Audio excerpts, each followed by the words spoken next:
ओडिशा रे ब्यान हैला तमाखु पान मसला समेत निकोटिन युक्त समस्त उत्पाद 2013 मसीह राज्य में गुटखा निषेध घोषणा पर राज्य सरकार आउ गोटे बड़ पदक्षेप नहीं तमाखु एवं निकोटिन युक्त समस्त उत्पाद उपर लागिछि कटकणा यार उत्पादन प्रक्रियाकरण पैकेजिंग संरक्षण उपर लागिछि रोक तेबे एठार प्रश्न उठुछि ए नियम को किभଳି कार्यकारी करा जाउछि दुकान में बिक्री बंद हेले जाई कटकणार प्रकृत उद्देश्य सफल होई पारिबो।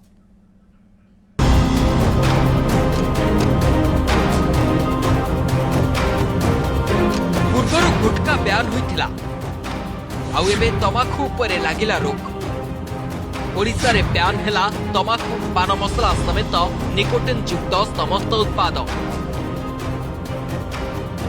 2013 मसीहारे राज्य रे गुटखा निषिद्ध घोषणा पर राज्य सरकार आउ एक बड़ पदक्षेप नहीं तमाखु और निकोटिन युक्त समस्त उत्पाद उपरे लागिछि कटकणा यार उत्पादन प्रक्रियाकरण पैकेजिंग संरक्षण परिवहन वितरण और बिक्री को राज्य में निषिद्ध घोषणा करा जायछि। स्वास्थ्य विभाग पक्षर कहुଯାଇଛି जे अंतर्जातीय कर्कट गवेषणा संस्था विश्व स्वास्थ्य संगठन जर्दा खैनी गुटखा और अन्य तमाखु उत्पादर सेवन कर्कट रोगर प्रमुख कारण बोली दर्शाइछन्ति।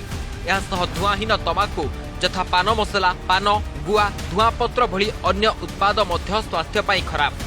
विश्व वयस्क तमाखु सर्वेक्षण द्वितीय राउंड रे ओडिशार 42% जनसंख्या धुआहीन तमाखु सेवन करुवा नजर को आसीथिला जहाँकि जातीय हार ठारू 2 गुण। सेपरी खाद्य सुरक्षा और मानक नियंत्रण 2011 आईन रे तमाखु और निकोटिन युक्त उत्पादर व्यवहार उपरे कटकणा लगा जायछि। ए सबुकु विचार को नहीं 2013 मसीहारे राज्य सरकार तमाखु और निकोटिन उत्पाद बिक्री को राज्य में निषिद्ध करथिले।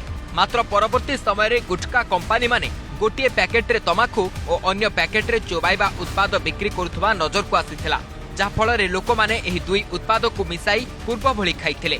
एभली तमाखु और निकोटिन युक्त अनेक उत्पाद विभिन्न नारे बाजार रे उपलब्ध मध्य हेउछि। परवर्ती समय रे सुप्रीम कोर्ट सबु राज्य माननकु एहा उपरे मत रखिबाकू आह्वान करथिले। सुप्रीम कोर्ट को निर्देश पर तमाखु और निकोटिन युक्त उत्पाद उपरे संपूर्ण कटकणा लगाइबा पई पदक्षेप ग्रहण करा जायछि। तेणु चोबाई हेउथबा किंबा अन्य सुगंधित तमाखु उत्पादर बिक्री को निषिद्ध करा जायछि। सेहीपरि पैकेट किंबा बिना पैकेट रे बिक्री हेउथबा उत्पाद किंबा अन्य उत्पाद सह सहजरे मिसि पारुथबा उत्पादर बिक्री उपरे मध्य कटकणा जारी करा जायछि।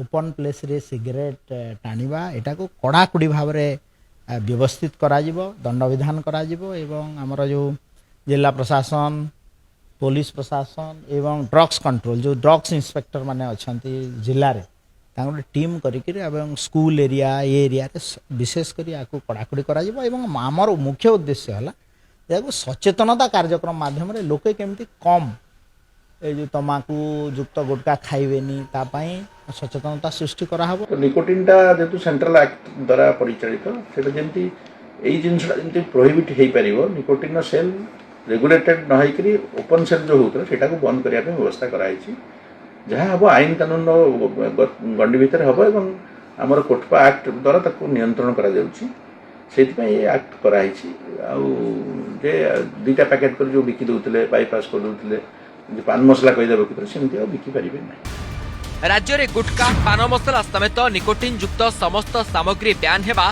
स्वागत योग्य पदक्षेप। तेबे एने केवल घोषणा करदेले हेबो नाही दुकान बजार ए सबु जेमिति बिक्री न हेबो सेथिपाई कड़ाकड़ी जांच हेबार मध्य आवश्यकता रहिछि।